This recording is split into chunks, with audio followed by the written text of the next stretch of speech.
नव युग की गंगोत्री से बही ज्ञान की धारा है। हम युग का निर्माण करेंगे, यह संकल्प हमारा है। हम बदलेंगे, युग बदलेगा, यही हमारा नारा है। सद्विचार घर घर पहुँचाएं, यह कर्तव्य हमारा है।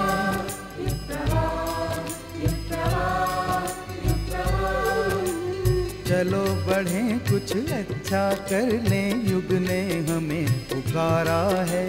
धरती स्वर्ग बनाएंगे, ये शुभ संकल्प हमारा है।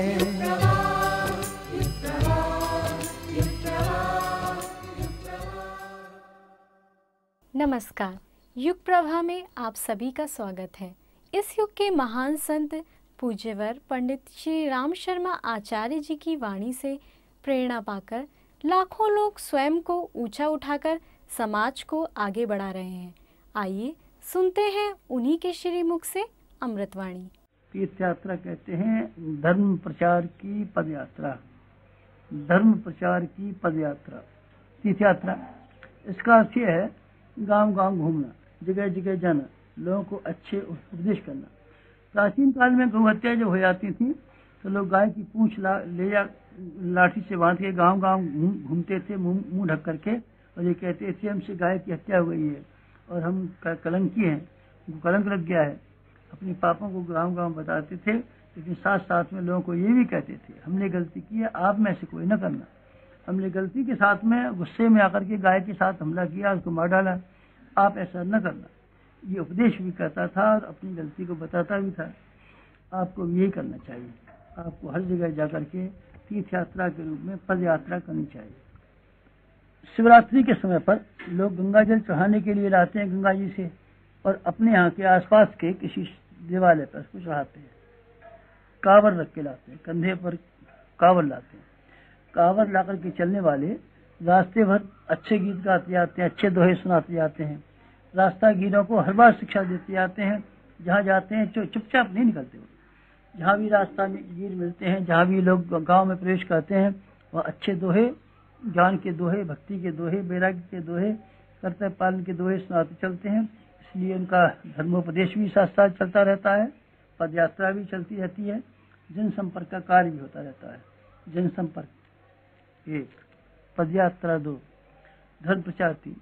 इन 3 बातों को मिला दें तो आपकी सच्चे अर्थों में तीर्थ यात्रा हो जाएगी।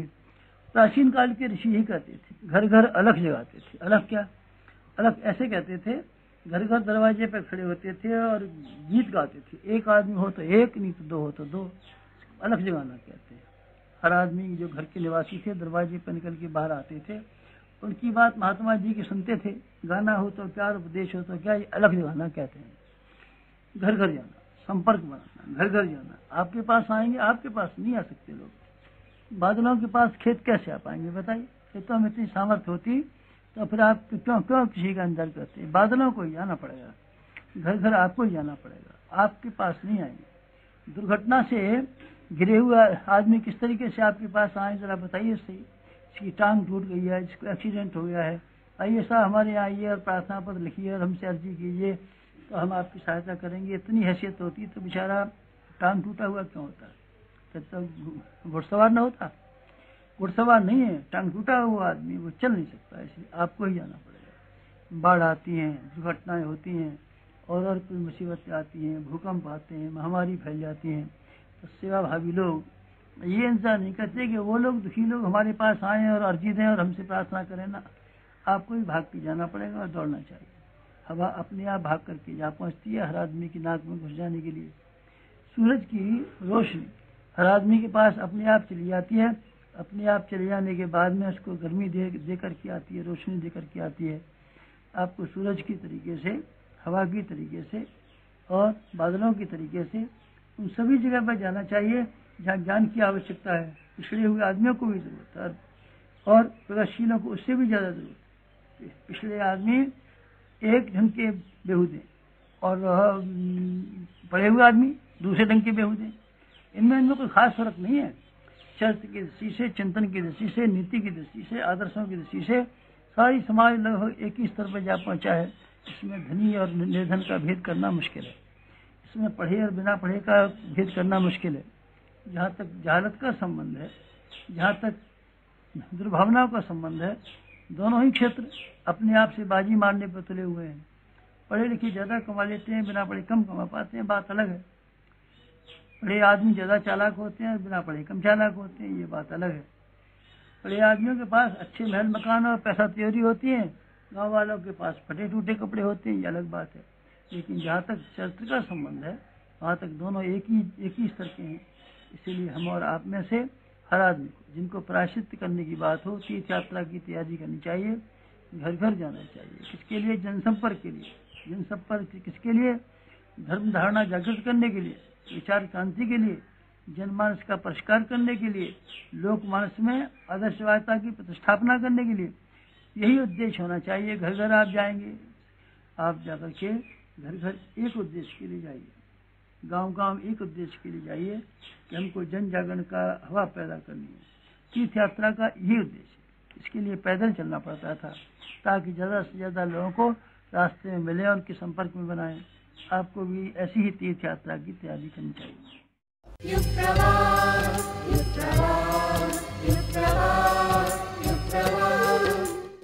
जीवन की प्रगति रचनात्मक विचारों पर निर्भर है। समाज में सकारात्मक माहौल बनाना तथा उज्जवल भविष्य के प्रति मानवता को आश्वस्त करना गायत्री परिवार युग निर्माण योजना का मुख्य उद्देश्य है। इस दिशा में पिछले दिनों हुई प्रगति पर एक दृष्टि डालते हैं जागृति के अग्निकण में।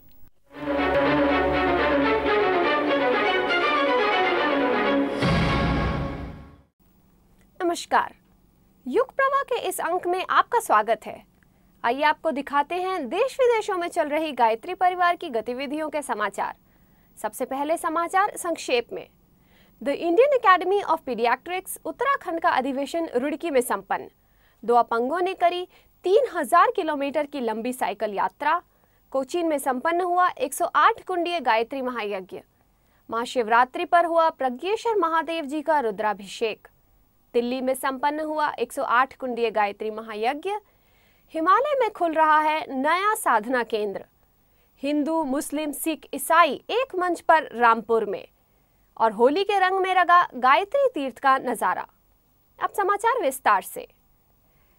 Ethics and how to keep cool at work place विषय पर रुड़की में the Indian academy of paediatrics Uttarakhand द्वारा एक विशेष अधिवेशन आयोजित हुआ, जिसमें उत्तराखंड और आसपास के राज्यों से 700 से अधिक पीडियाट्रिक्स डॉक्टर्स ने भाग लिया।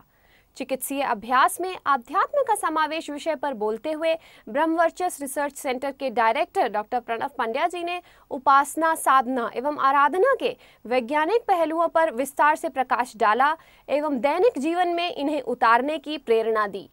इसके साथ ही उत्तराखंड के स्कूल कॉलेजों में निःशुल्क चेकअप कैंप के लिए डॉक्टरों का आह्वान किया गया।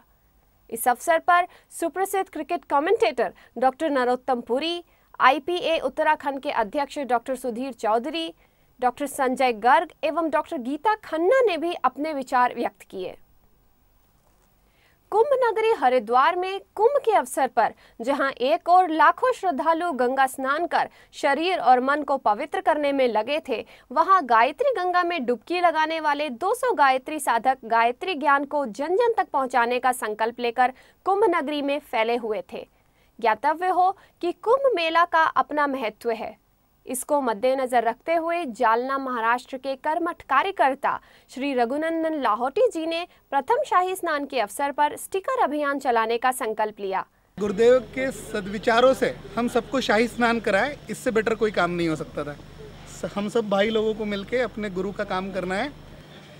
ये ऋषि के दिव्य विचार, ये बीज बोने हैं, ये युग परिवर्तन के सूत्र हमें बताना है, इसलिए स्टिकर अभियान हम लोगों ने किया है और सभी भाई लोग मिलके गुरुदेव का ये काम डन कर देंगे। शांति कुंज के व्यवस्था तंत्र द्वारा संचालित थॉट ट्रांसफॉर्मेशन कमेटी द्वारा इसे क्रियान्वित करने की योजना बनी। उसके अनुसार 9 दिवसीय साधना सत्र, 1 मासीय युग शिल्पी सत्र, त्रैमासिक सत्र शांति कुंज के कार्यकर्ता तथा गायत्री विद्यापीठ के बच्चों ने मिलकर कुंभ नगरी को 6 भागों में बांटा। परिणाम स्वरूप 1.25 लाख से अधिक श्रद्धालुओं के साथ संपर्क कर स्टिकर वितरण एवं विक्रय किया गया। गायत्री परिवार द्वारा संचालित सद्ज्ञान विस्तार के इस अभियान की स्थानीय प्रशासन, विश्व भर से आए विभिन्न चैनल तथा श्रद्धालु जनता पर अनूठी छाप पड़ी। दक्षिण भारत में केरल प्रांत के कोचिन एर्नाकुलम में 108 कुंडीय विशाल गायत्री महायज्ञ सफलता के साथ संपन्न हुआ। यज्ञ से पूर्व कलश यात्रा निकाली गई जो तरह तरह की झांकियों से सजी थी।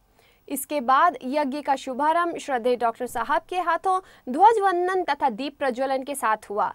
श्रद्धेय डॉक्टर साहब ने यज्ञ में भागीदार परिजनों को भारतीय संस्कृति, यज्ञ, आध्यात्म आदि विषयों पर विशेष मार्गदर्शन दिया। आपके अंदर एक विवेक नाम का चीज है जिसको जिंदा करना।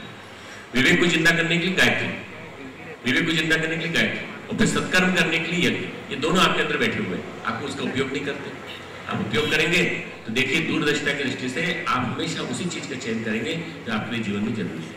इस महायज्ञ में दक्षिण भारत के चारों प्रांतों से हजारों लोगों ने भागीदारी करके आहुतियां समर्पित की। विभिन्न संस्कार भी बड़े पैमाने पर संपन्न हुए। सायंकालीन दीप यज्ञ भी बड़ा ही प्रभावशाली रहा, जिसमें 5000 दीपों को विभिन्न धर्म संप्रदायों के प्रतीकों के आकार में सजाया गया था। मलयालम भाषा की छोटी बड़ी साइज की 1 दर्जन पुस्तकों का विमोचन भी आदरणीय डॉक्टर साहब के हाथों से हुआ। दिल्ली के रोहिणी इलाके में 108 कुंडीय गायत्री महायज्ञ का विशाल आयोजन सफलता के साथ संपन्न हुआ।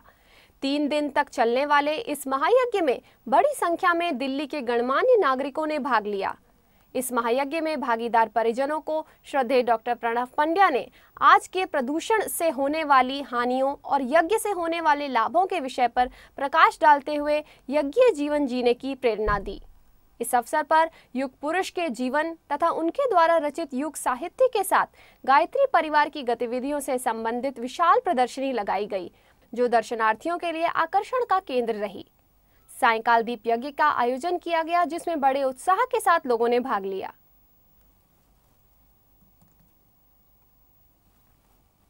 शांति कुंज में महाशिवरात्रि का पावन पर्व बड़े हर्षोल्लास के साथ मनाया गया। इस अवसर पर वैदिक विधि विधान के साथ भगवान भोलेनाथ तथा माता पार्वती जी का पूजन वंदन किया गया। देव संस्कृति विश्वविद्यालय परिसर में गायत्री परिवार प्रमुख आदरणीय शैल जी तथा श्रद्धेय डॉक्टर साहब द्वारा भगवान प्रज्ञेश्वर महादेव जी का रुद्राभिषेक किया गया। इस मौके पर विश्वविद्यालय के छात्र छात्राओं सहित समस्त अधिकारी, आचार्यगण, गायत्री कुंज, शांति कुंज के कार्यकर्ता एवं विभिन्न शिविरों में आए देश भर के शिविरार्थीगण उपस्थित थे। इस पुनीत अवसर पर सर्वोच्च न्यायालय के न्यायमूर्ति श्री वी सुदर्शन रेड्डी ने भी परिवार सहित भगवान प्रज्ञेश्वर महादेव जी का रुद्राभिषेक किया। देव संस्कृति विश्वविद्यालय के योग, आयुर्वेद, यज्ञ थेरेपी, नेचुरोपैथी, एक्यूप्रेशर आदि विभिन्न प्रकार की प्रभावशाली चिकित्सा पद्धतियां विश्व भर में फेमस होती जा रही हैं। देश विदेशों से लोग इनका प्रशिक्षण लेने आ रहे हैं। इस क्रम में अर्जेंटीना की माइमोनिडस यूनिवर्सिटी से 14 सदस्यों का एक दल, जिसमें शिक्षक एवं विद्यार्थी दोनों ही थे, प्रशिक्षण हेतु आया और 1 सप्ताह रहकर योग, आयुर्वेद, यज्ञ थेरेपी, नेचुरोपैथी, एक्यूप्रेशर आदि का प्रशिक्षण प्राप्त किया। यह दल शांति कुंज की आध्यात्मिक दिनचर्या में भी शरीक हुआ और मिशन के विचार अर्जेंटीना में फैलाने का संकल्प लेकर लौटा। गायत्री परिवार के नैष्ठिक कार्यकर्ताओं के उत्साह भरे कदमों की जितनी सराहना की जाए कम होगी। जहां एक और मिशन के विचारों का प्रसार करने में लोग बहुमूल्य साधन संपदाओं को बढ़ चढ़कर त्याग रहे हैं, वहीं 2 सज्जन ऐसे भी निकले जो रायपुर से शांति कुंज तक 6 प्रांतों से होते हुए 3000 किलोमीटर की लंबी साइकिल यात्रा करके गायत्री ज्ञान का प्रसार करते आए। बहादुरी की बात तो यह है कि उनमें से एक परिजन का एक पैर नहीं है तो दूसरे का एक हाथ नहीं है, फिर भी इतनी लंबी साइकिल यात्रा की हिम्मत जुटाई और हजारों गांवों में अपने आराध्य सत्ता के दिव्य संदेश सुनाए। श्री घनश्याम देवांगन एवं श्री मोतीलाल विश्वकर्मा नामक दोनों भाइयों के सहयोग हेतु श्री संतोष कुमार नाग भी साथ थे। इन्होंने यह यात्रा करके यह सिद्ध कर लिया कि अपंगता लक्ष्य प्राप्ति में बाधक नहीं बन सकती, बशर्ते मन में सुदृढ़ता होनी चाहिए। हम लोगों ने ये साइकिल यात्रा 3 दिसंबर 2009 को विश्व विकलांग दिवस के शुभ अवसर पर प्रारंभ किए हैं और इस यात्रा का उद्देश्य हमारा सबसे पहला है, विकलांगता कोई अभिशाप नहीं है। यदि मनुष्य मानसिक रूप से स्वस्थ हों तो किसी अच्छे कार्य के लिए उनकी शारीरिक विकलांगता बाधे नहीं आ सकती।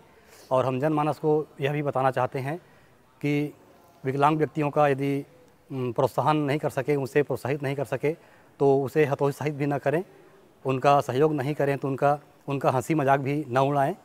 और साथ ही हम विकलांग भाई बहनों के लिए संदेश देना चाहते हैं कि अपने आप को कमज़ोर न समझें। हम वह सभी कार्य कर सकते हैं जो चारों हाथ पैर जिनका सही सलामत है वो कर सकते हैं, वो भी हम काम कर सकते हैं।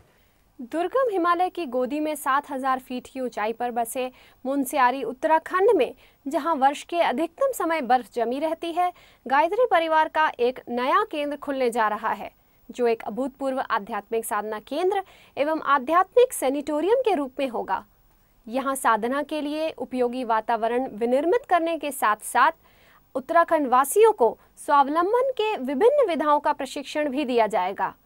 गायत्री साधना करने वालों के लिए एक अद्भुत उपयोगी साधना केंद्र होगा। गायत्री परिवार प्रमुख श्रद्धेय डॉक्टर प्रणव पंड्या जी ने शांति कुंज के वरिष्ठ मनीषियों एवं वास्तुविद इंजीनियरों से मिलकर इसकी रूपरेखा तैयार की है। आशा है कि यह केंद्र विश्व का अद्वितीय साधना केंद्र सिद्ध होगा। हिमालय का अप्रतिम सौंदर्य यहाँ देखा जा सकता है मुनस्यारी में। ये वो वाला हिस्सा है जो लगभग 9,500-10 हज़ार फीट की ऊंचाई पर है और यहाँ से मुनस्यारी लगभग 4 किलोमीटर है नीचे। चारों तरफ बर्फ ही बर्फ है। इसमें आप बैठ के वास्तव में श्वेत, धवल, शुभ्र हिम शिखरों का सामने दर्शन कर सकते हैं। पंचाचूली है, त्रिशूल का पिछला हिस्सा है और हंसालिंग और अन्य पर्वत है दिखाई पड़ते हैं। यहीं पर अपना साधना स्वावलंबन केंद्र बनने जा रहा है, जो आगे चल के साधकों को बहुत दिशा देगा। युग ऋषि के जन्मस्थली आवलखेड़ा में कुछ नए निर्माण की रूपरेखा बनी है, जिसमें भव्य स्मृति मंदिर यानी सूर्य मंदिर, विशाल ध्यान कक्ष, अद्भुत कीर्ति स्तंभ एवं हृदय स्पर्शी प्रदर्शनी बनाई जाने की योजना है। इसके अलावा तपोभूमि मथुरा के श्री राम चिकित्सालय के विस्तारीकरण की भी योजना बनाई जा रही है। विजन 2020 के सपनों को साकार करने के उद्देश्य से गठित देव संस्कृति विश्वविद्यालय का दिया आंदोलन महानगरी मुंबई के युवाओं के रग रग में बस गया है। अवसर था युवा उत्कर्ष कार्यक्रम का। कार्यक्रम में समग्र मुंबई से हजारों युवाओं ने भारत को ऊंचा उठाने और मजबूत बनाने का संकल्प लिया। इस अवसर पर भारत की ओर से स्पेस में जाने वाले प्रथम भारतीय राकेश शर्मा ने अंतरिक्ष से भारत के सुंदर नज़ारे को अपने जीवन से जोड़कर बताया। इस अवसर पर जल पुरुष डॉक्टर राजेंद्र जी, प्लानिंग कमीशन के डॉक्टर नरेंद्र यादव एवं यूएन में पर्यावरण पर अपना उद्बोधन देकर प्रसिद्ध हुई लखनऊ की युग रत्ना श्रीवास्तव ने पर्यावरण संरक्षण के संकल्प दिलाए। इस अवसर पर सांस्कृतिक कार्यक्रम भी प्रस्तुत किए गए।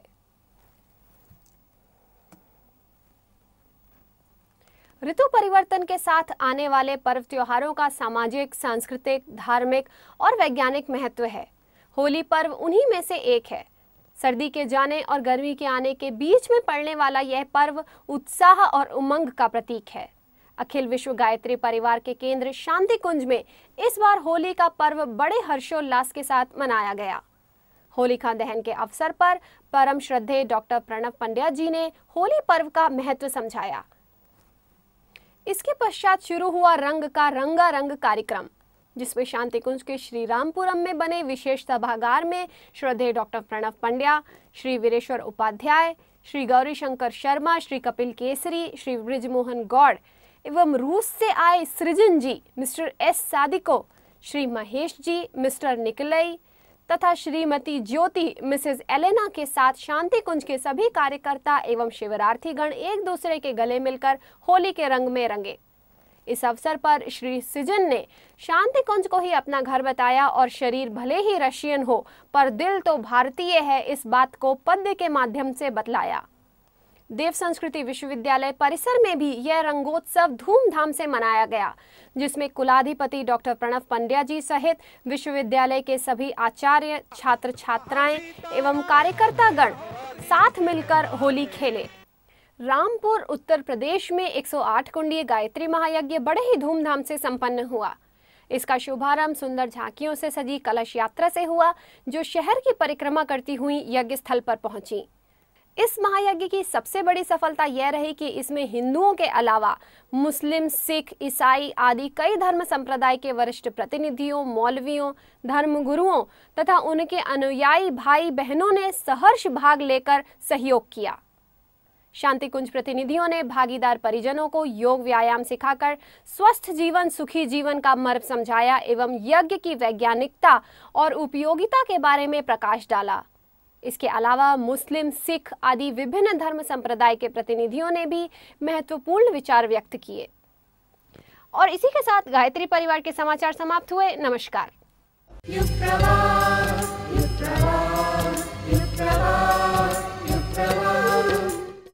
भगवान की कृपा से जीवन में कभी कुछ ऐसा घट जाता है कि सत्कार्यों में अपने को लगा देने की प्रेरणा उठती है और पूरे जीवन की दिशा धारा ही बदल जाती है। गायत्री परिवार में ऐसे अनेक परिजन हैं जिन्होंने युग ऋषि पंडित श्री राम शर्मा आचार्य जी से जुड़कर अपने जीवन को बदल दिया। आइए सुनते हैं ऐसे ही एक परिजन को। अखंड मंडलाकारं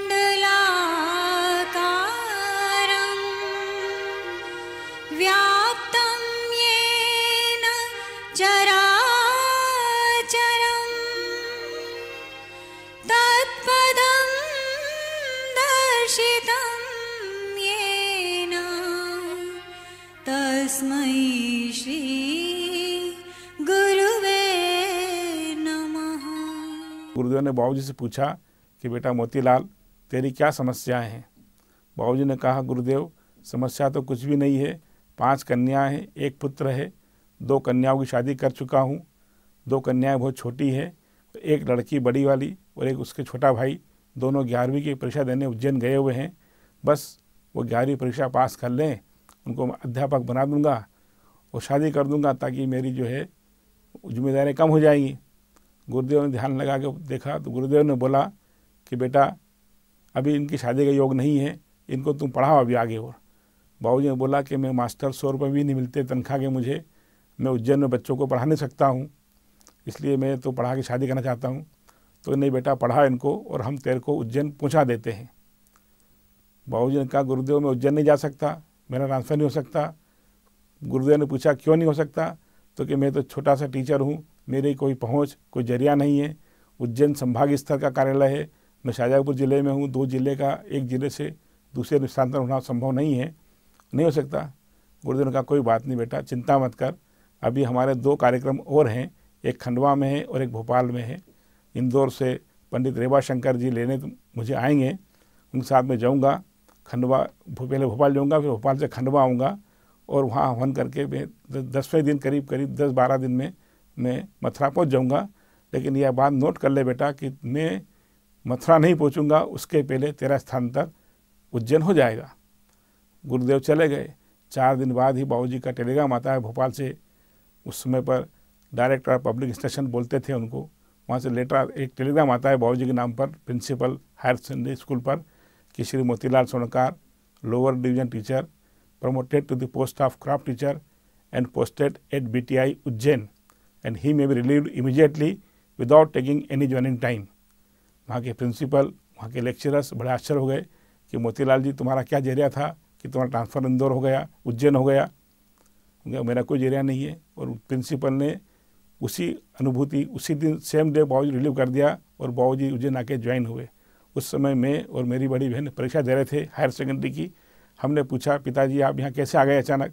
तो कि बेटा मेरा तुम्हारी पढ़ाई करने के लिए, आगे जारी रखने के लिए गुरुदेव ने मेरे को उज्जैन पहुँचा दिया है। और ये कह करके बाबूजी उज्जैन ज्वाइन कर लिया। उसके थोड़े दिन बाद, करीब 15 या 20 दिन बाद बाबूजी को मथुरा जाना हुआ। बाबूजी मथुरा गए। गुरुदेव ने पूछा बाबूजी से कि बेटा मोतीलाल तू कहाँ से आ रहा है? बाबूजी ने बोला गुरुदेव मैं उज्जैन से आ रहा हूँ। तो उज्जैन आ गया तू? तुझे तो मेरे को विश्वास नहीं था। मैंने गुरुदेव आपकी कृपा है, मुझे क्या मालूम था कि आप क्या होगा, यह आपकी कृपा पर है।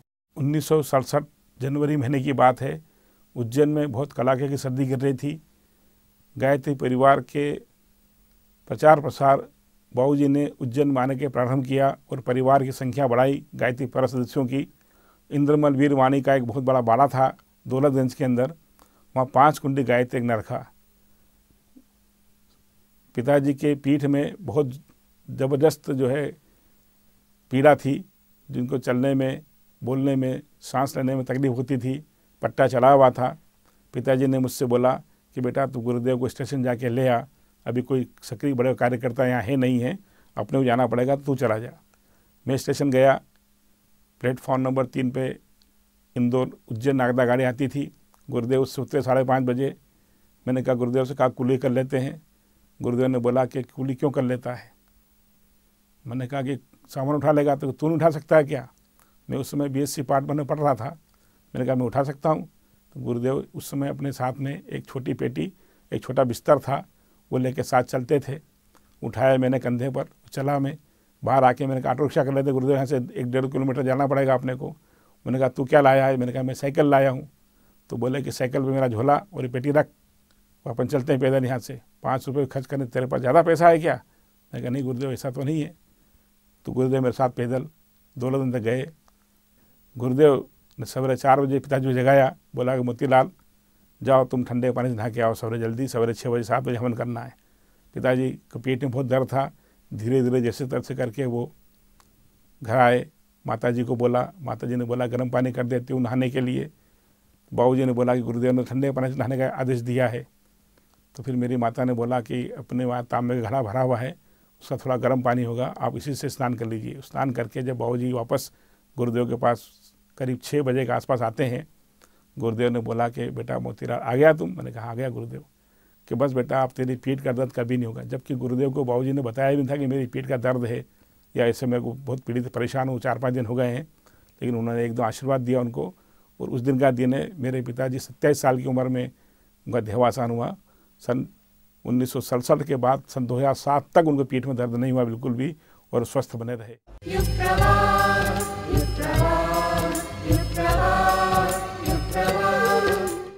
पूज्य आचार्य जी ने जीवन के रहस्य को उद्घाटित करते हुए उसे उन्नत बनाने की कला सूत्रों में सिखाई।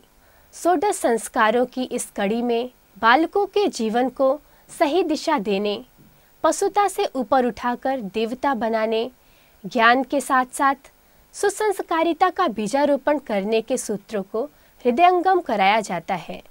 आइए देखते हैं इस संस्कार की एक झलक।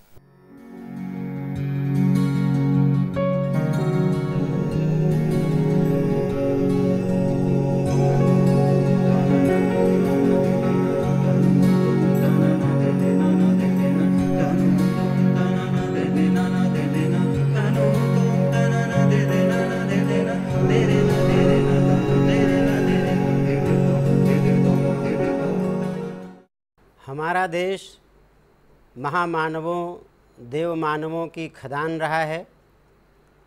आज हम इतिहास के उस स्वर्णिम युग का स्मरण करके बड़े गौरवान्वित अनुभव करते हैं, बड़ी प्रसन्नता का अनुभव करते हैं। लेकिन शायद इस पर विचार नहीं करते कि वे महापुरुष आए कहाँ से, वे महापुरुष बने कैसे। जब इस बात पर हम विचार करेंगे तो हमें मालूम पड़ेगा कि वे महापुरुष बने हैं अपने बाल्यकालीन सुसंस्कारों के आरोपण करने से। उनके बचपन में उनके माता पिता ने उनमें ऐसे संस्कार डालने के प्रयास किए हैं कि जिन संस्कारों के प्रभाव से जब वो बड़े हुए तो धीरे धीरे मानव से महामानव, देव मानव बनते हुए चले गए और आज वे इतिहास के स्वर्णाक्षरों में उनका नाम अंकित किया हुआ है। ये संस्कार परंपरा ऋषियों ने बड़े रिसर्च के बाद, बड़े शोध अनुसंधान के बाद प्रारंभ की थी। संस्कारों के जितने क्रम हैं, 16 जो प्रमुख संस्कार कहे जाते हैं, उन 16 प्रमुख संस्कारों में अलग अलग आयु वर्ग के हैं। कुछ संस्कार जब बालक माँ के गर्भ में आता है तब संस्कार होते हैं, कुछ पैदा होने के बाद होते हैं तुरंत, कुछ दिनों के बाद होते हैं, और इस तरह से वो क्रम चलता रहता है। शिशुकालीन बच्चा जब जन्म ले लेता है और आगे विकास का उसका क्रम शुरू होता है तो अन्नप्राशन संस्कार तो 6 महीने के बाद ही उसका हो जाता है। लेकिन उसके आगे जो अगला संस्कार है वो चूड़ाकरण संस्कार, मुंडन संस्कार कहलाता है, जो उन्हीं गुणों को अपने में समाहित किए हैं जो गुण अन्यान्य संस्कारों के हैं। संस्कारों के मूल में जो सबसे बड़ी महत्वपूर्ण बात है वो यही है, अवांछनीयता, कुसंस्कारिता को समाप्त करना और वांछनीयता, सत्संस्कारिता को आरोपित करना, उसको बढ़ाना। ये कमोवेश रूप में, न्यूनाधिक रूप में ये दोनों गुण हर संस्कार में पाए जाते हैं। हर संस्कार में से कुछ कुसंस्कार हटाया जाता है, कुछ अच्छे संस्कार बढ़ाए जाते हैं, तो ये क्रम चलता है। इसमें प्रत्यक्ष रूप से मुंडन संस्कार में ये दोनों गुण विशेष रूप से दिखाई देते हैं। मुंडन में क्या होता है, बालों का मुंडन कराया जाता है। जो बाल अभी बच्चे के सिर पर गर्भकाल से ही आए हैं, उन बालों का मुंडन करा दिया जाता है और उसके बाद फिर सिर पर नए बाल उगते हैं। वैसे देखा जाए तो एक सामान्य सी बात है, पहले के बाल काट दिए गए, मुंडित कर दिए गए और बाद में नए बाल उगाए। लेकिन ऋषियों ने इस स्वाभाविक क्रम में जो वैज्ञानिकता देखी, जो मनोवैज्ञानिकता उसमें देख करके उसका मानव जीवन में उपयोग देखा, उसको उन्होंने मुंडन संस्कार में बताने का प्रयास किया। उनका मानना था कि मुंडन में जो बाल काटे जाते हैं, वास्तव में यह बाल विकारों के प्रतीक हैं। तो मुंडन में विकारों के प्रतीक इन बालों को काट दिया जाता है, इन बालों का मुंडन कर दिया जाता है और नए बाल मानो नए विचारों के रूप में फिर से नीचे से उगते हैं, अच्छे होते हैं। एक ये आयुर्वेदिक सिद्धांत भी है कि जिसके बाल प्रायः ठीक से नहीं उगते हैं या ठीक नहीं होते, या कोई चाई चुई या ऐसे कोई हल्के से चर्म रोग आदि होते हैं, उनके लिए प्रचलन में है कि मुंडन कर दिया जाया करे 1-2 बार, तो फिर वो बाल अच्छे ढंग से उगने लगते हैं और जो सिर के त्वचा संबंधी विकार होते हैं वो दूर हो जाते हैं। तो ये एक प्रयोजन हुआ मुंडन संस्कार का। एक प्रयोजन और होता है कि ये जीवन हमारा सतत चल रहा है, न जाने इसके पहले भी कितना जीवन हमारा हुआ है और इसके बाद भी न जाने कितना जीवन आगे चलेगा।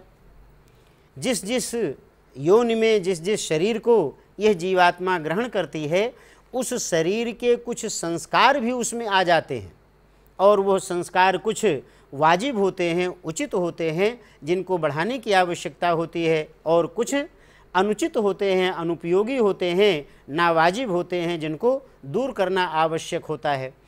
तो जैसे सांप के योनि में मान लो कोई जीवात्मा रही हो, तो निश्चित रूप से सांप जिस तरह से काट खाने को दौड़ता है, क्रोधी स्वभाव का उसका संस्कार बनता है, तो कुछ न कुछ उसमें वो दुर्गुण आ जाते हैं। कुत्ते का है, दुम हिलाता फिरता है। अधिकांश लोग तो उपहास करते हुए किसी को ऐसा देखकर कहते भी हैं कि देखो लगता है ये उस जन्म में कुत्ता रहा होगा, कैसे अपने बास के पीछे आगे पीछे दुम हिलाता घूम रहा है। तो ये क्या है, ये वैसे तो कुछ न कुछ इसकी वास्तविकता जरूर रहती है कि उस जीवन के कुछ न कुछ चाहे वो गुण हो चाहे दोष हो, दोनों कुछ न कुछ आते हैं। तो उन पूर्व जन्म के आने वाले दोषों को दूर करना ये प्रमुख उद्देश्य है इसका। और यदि कोई गुण आए हैं तो उन गुणों को बढ़ाना यह उद्देश्य है। तो पूर्व योनियों के विकारों को, कुसंस्कारों को, अवांछनीयताओं को निरस्त करना, उनको काट करके नष्ट कर देना, ये मुंडन संस्कार का एक विशेष प्रयोजन है। मुंडन संस्कार कहाँ किया जाता है? देखा होगा ज़्यादातर मुंडन किसी न किसी देवी देवता के स्थान पर करते हैं, किसी तीर्थ स्थान में करते हैं। उसका प्रयोजन यही है कि उस बच्चे में जिसका कि मुंडन किया जा रहा है, मुंडन करके विकार को दूर कर दिया गया, अब उस दिव्य वातावरण का जो देवत्व है, वहाँ जैसे तीर्थ में जाने पर वहाँ कुछ देवत्व अनुभव होता है, दिव्यता का अनुभव होता है, तो वह दिव्यता अनायास रूप में, जाने अनजाने रूप में बच्चे के मन मस्तिष्क में वो प्रवेश कर जाए, उसके विचारों में प्रवेश कर जाए, इसके लिए किसी दिव्य स्थल पर अथवा दिव्य वातावरण बना करके यह संस्कार किया जाता है। तो ये 2-3 प्रमुख प्रयोजन हैं मुंडन संस्कार के। किया कब जाता है? ये 2-3 प्रचलन है इसका। एक तो वर्ष के अंदर अंदर कर लेते हैं, एक वर्ष के अंदर 6 महीने में अन्नप्राशन संस्कार हुआ है, अब 6 महीने से लेकर 1 वर्ष के बीच का जो समय है उसके अंदर अंदर कर लिया जाता है। कहीं कहीं प्रचलन है कि वो तीसरे साल करते हैं और कहीं कहीं तो 5 साल में करते हैं, लेकिन जितना संभव हो 1 साल में ही कर लें तो ज़्यादा अच्छा है, नहीं तो तीसरे वर्ष तो कर ही लेना चाहिए। 5 वर्ष करने पर कभी क्या फोड़े फुंसी बहुत हो जाते हैं, दिक्कत होती है, बड़े बाल हो जाते हैं बच्चों को, तो इसलिए ये प्रचलन में है 1 वर्ष के अंदर प्रायः करने का है, अथवा तीसरे वर्ष तो कर ही लें, नहीं तो 5वें वर्ष में तो अनिवार्य रूप से कर ही देना चाहिए। तो इस तरह से ये संस्कार का जो समय है वो समय है जब बच्चा बड़ा सुकोमल स्तर का होता है, मन मस्तिष्क का विकास होना शुरू होता है, वो दुनिया को देखने समझने की स्थिति में होता है 1 साल से लेकर के 3 साल 5 साल के बीच में, तो उस समय उसका मस्तिष्क ज़्यादा सक्रियता लिए हुए होता है। ऐसे समय में मुंडन संस्कार किया जाता है कि उसके विघ्न बाधक जो कुसंस्कार हैं वो निरस्त किए जाएं और जो सुसंस्कार की संभावना है उनको आरोपित किया जाए और उन संस्कारों को आगे बढ़ने का मार्ग प्रशस्त किया जाए।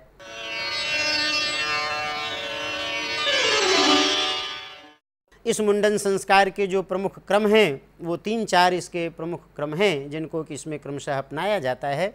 पहला है मस्तक लेपन का। मस्तक लेपन का जो ये उपक्रम संपन्न किया जाता है उसका मुख्य प्रयोजन यही है कि यदि सूखे बाल उस्तुरे से काटे जाएंगे तो कहीं कहीं उसमें शुष्कता होने के कारण उस्तुरा लग सकता है, कट सकता है, लेकिन उसको आर्द्र कर दिया जाता है, सिक्त कर दिया जाता है। मस्तक जो जिन पर बाल हैं, जिन बालों को काटा जाना है, उन पर गाय का दूध, दही, घी इनको पानी में मिला करके गीला कर लिया जाता है और उससे बालों को आर्द्र करते हैं, बालों को सिक्त करते हैं, बालों पर लेपन करते हैं। गाय के ये पदार्थ लिए जाते हैं। गाय को बड़ा सुसंस्कारी माना जाता है। गाय अन्यान्य पशुओं की तुलना में बड़ी संवेदनशील होती है, तो गाय का दूध हो, घी हो, दही हो, इनको मिला करके और तब बालों को सिक्त करते हैं। वास्तव में इसमें जो गुण छिपा हुआ है वो उसकी सात्विकता है। दूध की सात्विकता सिर के बालों के अंदर जो विषाक्तता है या जो विकार है उसको दूर करे। दही तो बालों के लिए बड़ी ही मुफीद मानी जाती है।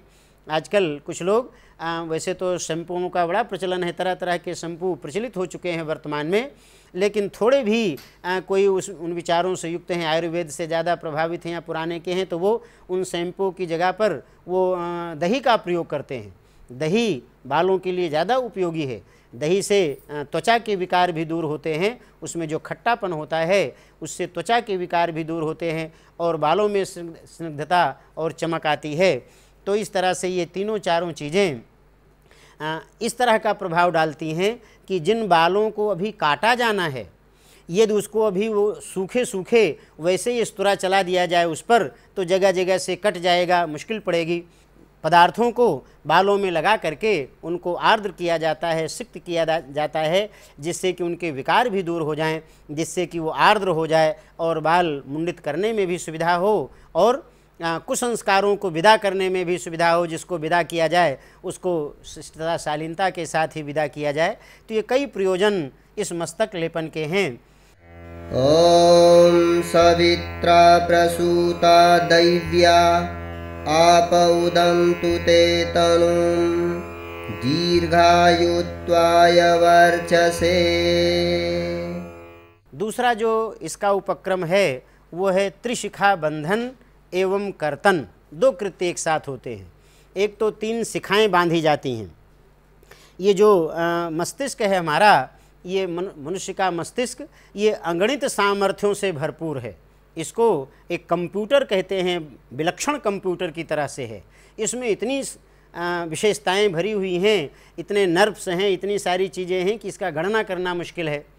तो इतनी सारी संभावनाएं, इतनी सारी विशेषताएं इस मस्तिष्क की हैं, यदि इनको जागृत किया जा सके, इन गुणों को असंभव जैसे कार्यों को संभव करने में से कोई मुश्किल नहीं पड़ेगी। आज भी जैसा ये मनोवैज्ञानिक लोग कहते हैं कि ये मस्तिष्क का केवल 7% भाग ही अभी जागृत हो पाया है, 93% भाग तो इसका अभी अचेतन में सोया हुआ पड़ा रहता है।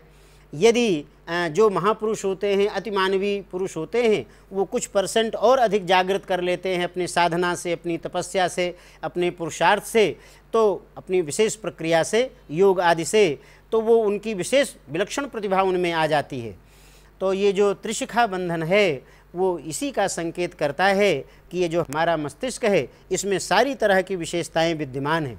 इसमें वैसे तो अनेकानेक विशेषताएं हैं, लेकिन 3 विशेषताएं ऋषियों ने विशेष रूप से मानी हैं कि इसमें एक केंद्र है जो निर्माण परक रचनात्मकता का होता है। अच्छी दिशा में आगे बढ़ने के लिए, रचनात्मक काम करने के लिए, क्रिएटिविटी विकसित करने का भाव उसमें विद्यमान रहता है। निरंतर वो अच्छी बात सोचता है, निर्माण की दिशा में सोचता है। तो एक निर्माण परक केंद्र है, एक पोषण परक केंद्र है कि जो अच्छी बात कोई समाज में चल रही है, कहीं भी है, उसको पोषण दिया जाए, उसको सहयोग दिया जाए, उस क्रम को आगे बढ़ाया जाए। तो ऐसे भी इसमें केंद्र हैं। और तीसरा एक है, इसमें संतुलन का भाव है, नियंत्रण का। जहाँ कहीं कुछ अनियंत्रित हो रहा है उसको कैसे नियंत्रित किया जाए। ऐसे व्यक्ति आपने देखे होंगे जो जहाँ कहीं भी अवांछनीयताएं पनप रही हैं, फैल रही हैं, कुरीतियाँ, बुराइयाँ, ये जितनी भी मूढ़ मान्यताएं, वो कैसे दूर हों, कुछ व्यक्ति इसी बात के लिए सोचते रहते हैं। तो वास्तव में ये सारी विशेषताएं हर व्यक्ति के मस्तिष्क में होती हैं। ऋषियों ने कहा कि ये तीनों केंद्र हमारे इसी मस्तिष्क में विराजमान हैं। तो उन तीनों केंद्रों के प्रतीक रूप में मस्तिष्क के एक तरफ, बाईं तरफ, दाईं तरफ और बीच में 3 तरफ बालों के क्रम को, बालों को इकट्ठा करके कलावा से बांध करके 3 गांठें बांध दी जाती हैं। ये ब्रह्मा, विष्णु और रुद्र की प्रतीक रूप में बांध दी जाती हैं। ब्रह्मा चूँकि सृष्टि का सृजन करते हैं, तो ऐसा केंद्र जो सृजनात्मक दिशा में आगे सोचता है, आगे बढ़ता है, बढ़ाता है, वो एक केंद्र हो गया ब्रह्मा परक, ब्रह्मा जी का। दूसरा विष्णु का है, जो अच्छाइयों का पोषण कराने की बात मन मस्तिष्क में हमारे आती है, तो वो विष्णु के रूप में वो केंद्र है, तो वो विष्णु का केंद्र हो गया, विष्णु उसके प्रतीक हो गए। और तीसरा नियंत्रण करने के लिए कि जहाँ कहीं भी बुराई पनप रही है, फैल रही है, उसको कैसे दूर किया जाए, तो ये बात मस्तिष्क में हमारे आती रहती है। तो ये तीसरा केंद्र है रुद्र परक। तो ये 3 केंद्रों के प्रतीक रूप में 2 पीछे और एक आगे बालों के लटों को मिला करके 3 ग्रुप में बांध दिया जाता है। ओम ब्रह्मज्ञानं प्रथमं पुरस्तात् विसीमतः सुरुचो वेन आवह सबुध्या उपमा अस्य विष्ठाः सतश्च योनिमसतश्च विवः। तो ये पहले तो 3 ग्रंथियों को बांधते हैं और उसके बाद फिर छुरे का पूजन करते हैं। साधन भी पूजनीय होते हैं। और छुरे की पूजनीयता किस रूप में है? तीक्ष्णता के रूप में। छुरा जितना पैना होगा, बाल काटने में उतनी ही आसानी होगी। तो इसीलिए पैनापन, तीक्ष्णता व्यक्तित्व के लिए भी कहते हैं कि जिसका व्यक्तित्व जितना पैनापन है, सोचने समझने की क्षमता जितनी ज़्यादा है, वो ज़्यादा सफल व्यक्ति माना जाता है। छुरे की धार पर चलना अध्यात्म के मार्ग को कहते हैं। उपनिषदों में कहा गया है, छुरस्य धारा निशिता दुरत्यया दुर्गम पथस्तत् कवयो वदन्ति। कवि का तात्पर्य यहाँ बड़े उच्च स्तरीय विद्वानों से है, ऋषि स्तर के लोगों से है, न कि आजकल के कवियों का है। तो उनका कहना है कि अध्यात्म के मार्ग पर, श्रेष्ठता के मार्ग पर, महामानव बनने के मार्ग पर चलना बड़ा दुष्कर काम है। कैसा दुष्कर है? जैसे मानो छुरे की धार के ऊपर से चलना। लेकिन यदि प्रयास किया जाए, पुरुषार्थ किया जाए, तो निश्चित रूप से उस पर चलना कोई कठिन नहीं है। और इसी के लिए ऋषियों ने चाहा है कि बच्चे के व्यक्तित्व का ऐसा विकास हो जाए कि वो छुरे की धार पर चलना सीख ले, चलने का अभ्यासी बन जाए। और उसी क्रम में ये छुरे का पूजन भी होता है कि वो एक ये भी संकेत देता है कि हमें यदि समाज को एक नई दिशा देनी है, समाज की बुराइयों को दूर करना है, आदर्श समाज की रचना करनी है, तो हमें छुरे की धार पर चलने जैसी तीक्ष्णता अपने में, चलने जैसी कुशलता अपने में लानी पड़ेगी।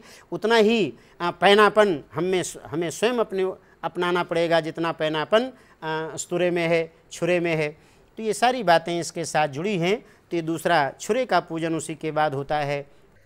ॐ यत्क्षुरेण मज्जयता सुपेशसा वप्तावपतिकेशान् छिन्दिशिरो मास्यायुः प्रमोषीः।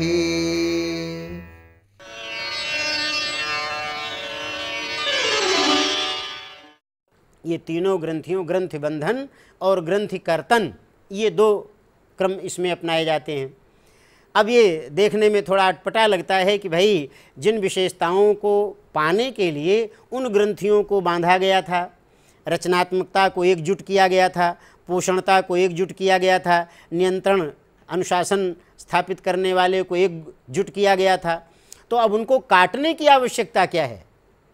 काटने की भी आवश्यकता पड़ती है कभी कभी, क्योंकि ये तीनों कार्य ऐसे हैं कि इतनी आसानी से होने वाले नहीं हैं। यदि आप चाहें कि हम रचनात्मक काम बेधड़क करते चले जाएं, अच्छी बात सोचें, अच्छी बात करें, तो जल्दी से कोई स्वीकार करने वाला नहीं है। और बाहर का व्यक्ति तो चाहे स्वीकार कर ले ना स्वीकार करे, पहले तो अपने अंदर से ही नहीं स्वीकार होता है। और सुना होगा कहते सुनते कि जब अच्छे मार्ग पर कोई श्रेष्ठता की दिशा में बढ़ता है तो उसके अंदर से ही कहीं उसकी चाहे कुसंस्कार कह लो, चाहे कुछ कह लो, उसको रोक देते हैं उस मार्ग पर बढ़ने के लिए, ईमानदारी के मार्ग पर चलने के लिए, सत्य के मार्ग पर बढ़ने के लिए। आदमी क्या कहता है? समझदार सिखाने वाले भी कहते हैं, अरे इतनी ईमानदारी करोगे तो जीवन कैसे चलेगा, किस तरह से होगा? ये कमाई जितनी होती है, तनख्वाह जितनी गवर्नमेंट देती है तो जेब खर्च के रूप में है। यदि ऊपर की इनकम नहीं होगी तो फिर काम कैसे चलेगा? जो तनख्वाह मिलती है वो तो जेब खर्च मानते हैं। तनख्वाह तो वो है जो ऊपर की आमदनी होती है। ऊपर की आमदनी क्या आप ईमानदारी अपना के प्राप्त कर सकते हैं? क्या सत्यता के आधार पर प्राप्त कर सकते हैं? क्या आदर्श के मार्ग पर चलकर प्राप्त कर सकते हैं? नहीं।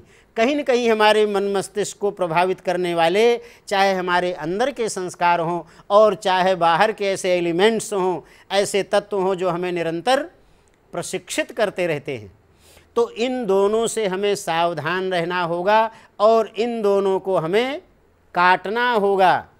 रचनात्मकता की दिशा में जो विघ्न बाधा बनकर खड़ी होगी उसे हमें काटना होगा। बाल कहा ना, विकारों के प्रतीक भी हैं, वो दोनों चीज़ें जुड़ी हुई उनमें रहती हैं। इन्फेक्शन जो होता है ज़्यादातर बालों से होता है। किसी तरह का कोई होता है, टेस्टिंग करना हुआ, टीएमटी का टेस्ट होता है तो छाती पे वो सब लगा के करते हैं। यदि बाल रहते हैं तो नहीं बनता, बाल पहले कहते हैं कर दो साफ। तो ये तमाम ये बाल जो होते हैं इन्फेक्शन को बढ़ाने में सहायक बनते हैं। तो जो इन्फेक्शन बढ़ाने वाला है उसको हमें काट के हटाना पड़ेगा। तो इन बालों में जो अभी एकजुट तीनों को किया था, तो ऐसा नहीं कि ये तीनों काम बड़ी आसानी से हो जाएंगे। उनमें तमाम ऐसी विघ्न बाधाएं आकर खड़ी होंगी जो उस कार्य को नहीं होने देंगी। तो हमें जागरूक रहना होगा और हमें उनको काटने के लिए भी तत्पर रहना होगा। तो इन तीनों जुटे बांधे गए थे, रचनात्मक दिशा वाला जुट्टा था, पोषण वाला था, नियंत्रण करने वाला था, इनमें आने वाली विघ्न बाधाओं से सावधान रहने के लिए उसके प्रतीक रूप में इन तीनों ग्रंथियों को फिर हम काट देते हैं। ऋषियों ने क्रम जोड़ा मुंडन संस्कार में कि इन तीनों ग्रंथियों को काट दिया जाए। जब ये कट जाएंगे तब उनके साथ वो विकार भी कट जाएंगे, तब उनके साथ जो विघ्न बाधा बन करके, कुसंस्कार बन करके इस कार्य को आगे बढ़ने में रोक रहे थे वो निरस्त हो जाएंगे। और तब क्या होगा? कुछ दिनों में फिर वो नए बाल जिस तरह से उगेंगे, तो इन्हीं दिशाओं में, रचनात्मक दिशा में बढ़ने वाले, पोषण की दिशा में बढ़ने वाले, नियंत्रण की दिशा में बढ़ने वाले जब नए बाल आ जाएं, नए विचार आ जाएं, नए सहयोगी आ जाएं, तब हमको उस कार्य में सुविधा होगी, तब हम उस कार्य को आगे बढ़ा सकेंगे।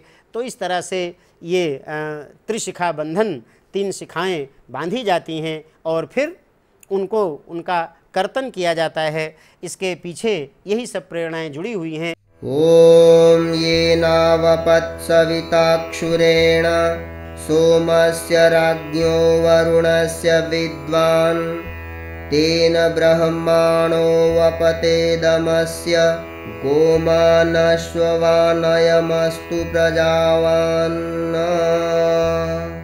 अगले क्रम के रूप में नवीन वस्त्र पूजन का क्रम आता है।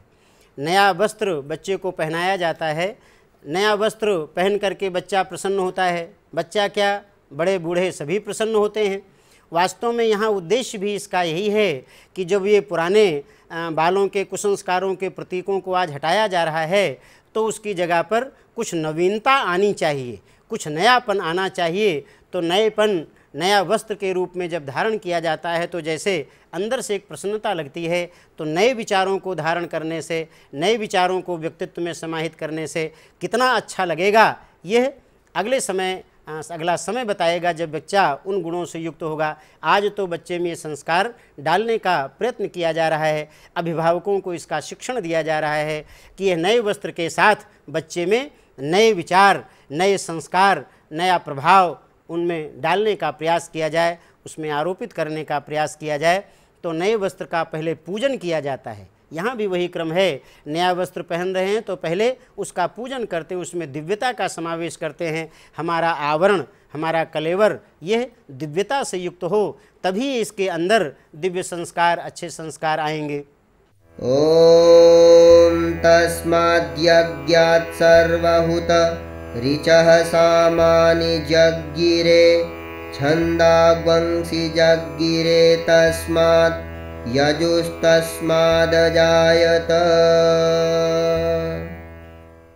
ये मुंडन के माध्यम से बच्चे को क्या संस्कार देना है? मुंडन के माध्यम से बच्चे को यही संस्कार देना है कि ये बाल हमारे हैं, लेकिन ये हमारे बाल ही विकार लेकर के आ जाते हैं। सुनने में थोड़ा अटपटा लगता है, कहने सुनने में, लेकिन आप सब ने देखा होगा, सुना होगा, बीड़ी सिगरेट पीना कौन सिखाता है? कोई दुश्मन आता है उसके यहाँ का, वो सिखा जाता है। दुश्मन कभी कोई बुरी लत नहीं सिखाता है। बुरी लत कौन सिखाता है? दोस्त सिखाता है। जो हमारा दोस्त होता है, हमारे निकट होता है, वही बुरी लत सिखा देता है, बुरी आदतें वही सिखा देता है। तो हमें इसीलिए सावधान रहना चाहिए। बच्चे के अचेतन मन मस्तिष्क में हम ये विचार देना चाह रहे हैं, और जो अभिभावक हैं आसपास, अभिभावक इसीलिए मुंडन आदि संस्कारों में और नाते रिश्तेदार बुला लिए जाते हैं कि सब लोग आ जाएं, सब लोग इस बात को जानें, इन प्रेरणाओं को समझें, उन्हें हृदयंगम करें कि हमें अपनों से सावधान भी रहना है। जहाँ अपने विकास में सहायक बनते हैं, अपने श्रेष्ठता की दिशा में आगे बढ़ाते हैं, वहीं कहीं कहीं अपने इतने बाधक बन जाते हैं कि अपने ही उसको चौपट भी कर देते हैं, उसको पतन के मार्ग पर आगे बढ़ा देते हैं, उसको न जाने कहाँ से कहाँ पहुँचा देते हैं। तो ये शिक्षण इसके साथ जुड़ा है कि वो बाल हमारे अपने हैं, लेकिन वो हमारे अपने तब तक हैं जब तक कि वो अच्छे हैं, जब तक कि वो अच्छे संस्कारों को, अच्छे विचारों को देने वाले हैं। जब वे विकार लेकर के आ जाएं, हमारे मन मस्तिष्क को विकृत करने के लिए प्रयत्न करने लग जाएं, तब उनको काट देने में ही भलाई है, तब उनको काट देना चाहिए। ओम येन पूषा बृहस्पतेः वायोरिन्द्रस्य चावपत् तेन ते वपामि ब्रह्मणा जीवातवे जीवनाय दीर्घायुष्वाय वर्चसे। वास्तव में ये समाज आज जिस दिशा में आगे बढ़ रहा है, मैं कई बार इस बात को कहता रहता हूँ कि उससे चिंतित हर व्यक्ति है, लेकिन कभी उस पर ये विचार नहीं करता कि ये कहाँ से पनप रहा है, किस रूप में बढ़ रहा है और कैसा प्रतिफल आज दे रहा है। ये यही छोटी छोटी बातें हैं। हमारी वेशभूषा जिन लोगों से प्रभावित हो रही है, हमारे वेश विन्यास, केश विन्यास जिन लोगों से प्रभावित हो रहे हैं, वे केवल दिखावे के रूप में नहीं, उनके कुसंस्कारों को भी हमारे साथ लेके आ जाते हैं। ओम भूर्भुवः स्वः अग्न आयुग्वंशि पवस आसुवोर्जमिषं च नः आरे बाधस्वदुच्छुनाग्वं स्वाहा इदं अग्नये इदं न मम। जब ये मुंडन हो जाता है, बाल कट जाते हैं, तब फिर मुंडित सिर के ऊपर स्वस्तिक बनाने का एक क्रम होता है। स्वस्तिक लेखन कहते हैं। ये सबसे ज़्यादा महत्वपूर्ण है। स्वस्तिक शब्द स्वस्ति शब्द से बना है, कल्याण करने वाला। कल्याण करने वाला स्वस्तिक का अर्थ होता है। क्या होता है? आप सबको मालूम होगा, धन के आकार में बनाते हैं और उसके कोने को आगे और बढ़ा देते हैं, भुजाएं बना करके बढ़ा देते हैं, तो एक प्रतीक होता है। ये किस चीज़ का? कल्याण का, सबके कल्याण का प्रतीक होता है। बच्चे के मस्तक पर रोली से, चंदन से यही प्रतीक बनाया जाता है स्वस्तिक का, कि स्वस्तिक के माध्यम से बच्चे के मन मस्तिष्क में कल्याणकारी विचार आरोपित हों, कल्याणकारी विचारों का बीजारोपण हो, और अब बच्चे के विचार अच्छाई की दिशा में, कल्याण की दिशा में आगे बढ़ेंगे, जिससे कि वो अपना तो कल्याण करेगा ही, घर परिवार समाज सबका कल्याण करेगा। तो ये अंत में स्वस्तिक लेखन करके कल्याण की दिशा में बच्चे को अभिमुख किया जाता है। विकार दूर कर दिए गए, अब उसे कल्याण की दिशा में आगे बढ़ाने के लिए स्वस्तिक बना करके और बच्चे को ये सूक्ष्म संकेत दिया जाता है कि अब तुम्हारे मस्तिष्क पर स्वस्तिक बना दिया गया, अब तुम्हारे मस्तिष्क में आने वाले विचारों को कल्याणकारी दिशा में आगे बढ़ना ही चाहिए। और वो प्रयास माता पिता अभिभावक भी करते हैं, बच्चे को पढ़ने लिखने के अच्छे वातावरण देने का प्रयास अभिभावक भी करते हैं, कि जिससे कि उसमें कल्याणकारी विचारों का समावेश होता चले और समयानुसार कल्याणकारी विचार उसके बनते चलें, बढ़ते चलें, और धीरे धीरे वो उसी दिशा में एक आदर्श नागरिक बनता चले, एक अच्छा व्यक्ति बनता चले, एक श्रेष्ठ व्यक्ति बनता चले, महामानव बनता चले। ओम स्वस्ति न इंद्रो वृद्धश्रवाः स्वस्ति नः पूषा विश्ववेदाः स्वस्ति नस्तारक्षो अरिष्टनेमिः स्वस्ति नो बृहस्पतिर्दधातु। वास्तव में ऐसे ही लोग आगे चल करके महामानव बनते चले जाते हैं, देवमानव बनते चले जाते हैं, और जिस समाज में रहते हैं वो समाज भी आदर्श समाज बन जाता है, देव समाज बन जाता है, खुशहाली से भरा पूरा बन जाता है। और ऐसे समाज में रहने का मन सबका करता है, लेकिन उसके लिए हमें सबको तैयारी करनी चाहिए। इन संस्कारों को हमें फिर से जागृत करने की आवश्यकता है। अपने बच्चों के ये संस्कार कराए जाएं, जिससे कि इस दिशा में समाज आगे बढ़ता हुआ चला जाए और सबके लिए ये कल्याणकारी, सबके लिए सुखदायी बन सके।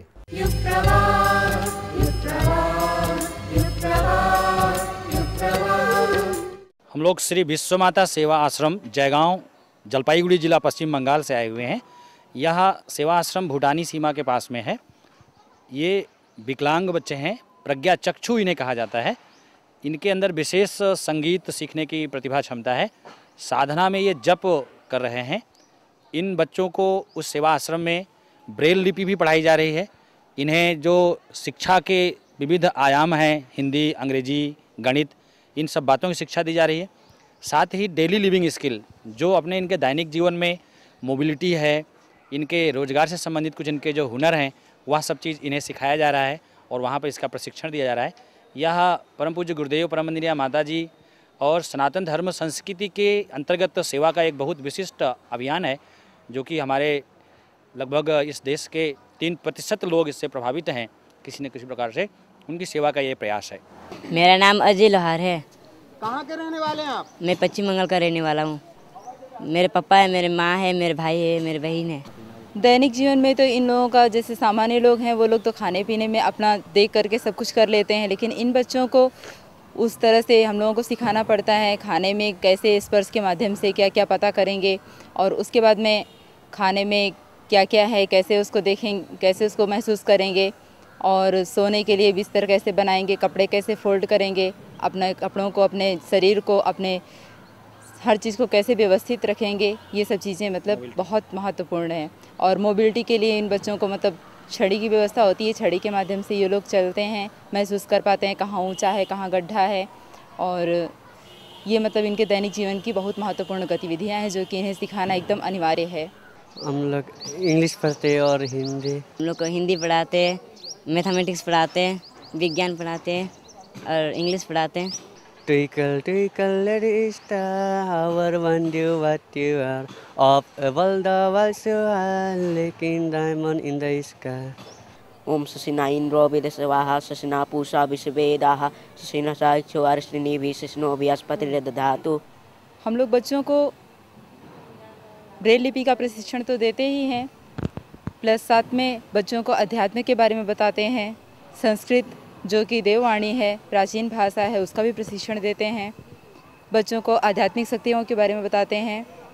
गायत्री मंत्र की साधना से क्या क्या लाभ मिलता है वो सब बच्चों को सिखाते हैं। हवन, कर्मकांड और जप के माध्यम से हमें कैसी शक्ति मिलती है, इन सब चीज़ों के बारे में हम लोग जानकारी देते हैं। वैसे तो मैं छोटा ही से बहुत मतलब सेवा के प्रति मेरा बहुत ही निष्ठा है और यहाँ तो ऐसे बच्चे को और बहुत सारा बच्चे का इस तरह का सेवा करने का अवसर मुझे मिला है। मुझे लगता है ये तो एक भगवान का ही कृपा से मुझे मिला है।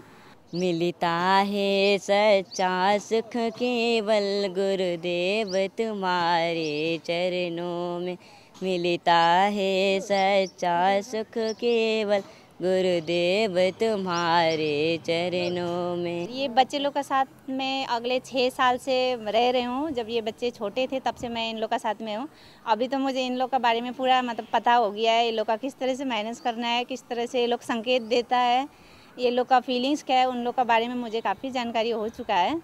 जिसमें गुरुदेव की जो मिशन की भावना है, परहित की भावना है, जन कल्याण की, पीड़ा पतन के रोकने की भावना है, उसको लक्ष्य बना करके इस संस्था का श्री विश्वमाता सेवा आश्रम के रूप में एक केंद्र विकसित हुआ। वहाँ पर स्थानीय गायत्री शक्तिपीठ भी बन गई। उस क्षेत्र में सनातन संस्कृति की, धर्म सेवा की, जन कल्याण की भावना से हजारों साधकों के सहयोग से यह संस्था आज उस केंद्र पर 20 विकलांग और असहाय बच्चों के भोजन, रहने की, प्रशिक्षण की, उनके शिक्षा की, संगीत, अध्यात्म और आगे चल के उनके रोजगार संबंधी तमाम सारे कार्यक्रमों के शुरू करने की वहाँ पर योजना है। करे करे अलग जगाएंगे हम, बदलेंगे जमाना। करे करे अलग जगाएंगे जमाना। बदली है हमने अपने दिशाएं, बदली है हमने अपने दिशाएं। मंजिल नहीं कोई करके दिखाए, मंजिल नहीं कोई करके दिखाए। सबको धरती का स्वर्ग बनाएंगे हम, बदलेंगे जमाना। धरती का स्वर्ग बनाएंगे हम, बदलेंगे जमाना। घरे घरे अलग जगाएंगे हम, बदलेंगे जमाना। घरे घरे अलग जगाएंगे, लेंगे जमाना। हम बदलेंगे जमाना, हम बदलेंगे जमाना, हम बदलेंगे जमाना। हमने यहाँ पर आके सुबह जल्दी उठना सीखा और टाइम से मंदिर पहुँचना, हवन करना, ध्यान साधना करना, समय से भोजन करना, समय से प्रवचन सुनना, समय से सोना, समय से उठना। ओम भूर्भुवः स्वः तत्सवितुर्वरेण्यं भर्गो देवस्य धीमहि धियो यो नः प्रचोदयात्। आयतु वरदे देवी तक्षरे रंभवादिनी, गायत्री छंदसा माता ब्रह्मायोनि नमोस्तुते। वैसे तो मैं छोटा ही से बहुत मतलब सेवा के प्रति मेरा बहुत ही निष्ठा है और यहाँ तो ऐसे बच्चे को और बहुत सारा बच्चे का इस तरह का सेवा करने का अवसर मुझे मिला है। मुझे लगता है ये तो एक भगवान का ही कृपा से मुझे मिला है। 98 में मैं एयरफोर्स में था और वहाँ से मैं IAS की परीक्षा दे करके गुरुदेव के बारे में सुन करके यहाँ शांति कुंज में आया, 9 दिवसीय सत्र किया और उसके बाद जो आध्यात्मिक शक्ति, आत्मबल महसूस हुआ, उससे प्रेरित होकर के एयरफोर्स से हम और हमारे मित्र सुभाष चंद्र वशिष्ठ, हम दोनों लोगों ने त्यागपत्र दिया और पश्चिम बंगाल में उन दिनों हम लोग पोस्टिंग थे, जलपाईगुड़ी जिला में, भूटान के एकदम समीप। वहीं पर इस संस्था का शुभारंभ किया गया।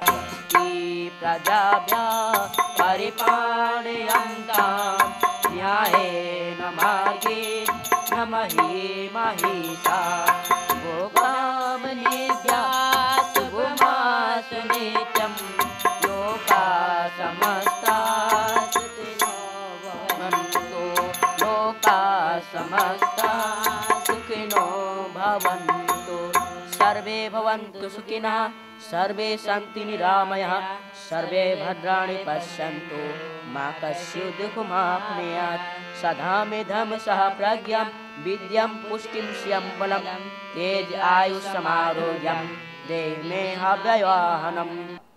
इन्हें यहाँ आने के पीछे उद्देश्य था कि मतलब हम लोग वहाँ पर आध्यात्मिक की शिक्षा देते हैं, तो आध्यात्मिक केंद्र में तीर्थ स्थान में ले जाने से कैसा मन पर प्रभाव पड़ता है और उसका जीवन में क्या महत्व है, ये सब वहाँ भी जाकर ये लोग सुने और गहराई से इनके मन में प्रवेश हो, ये हमारा उद्देश्य था।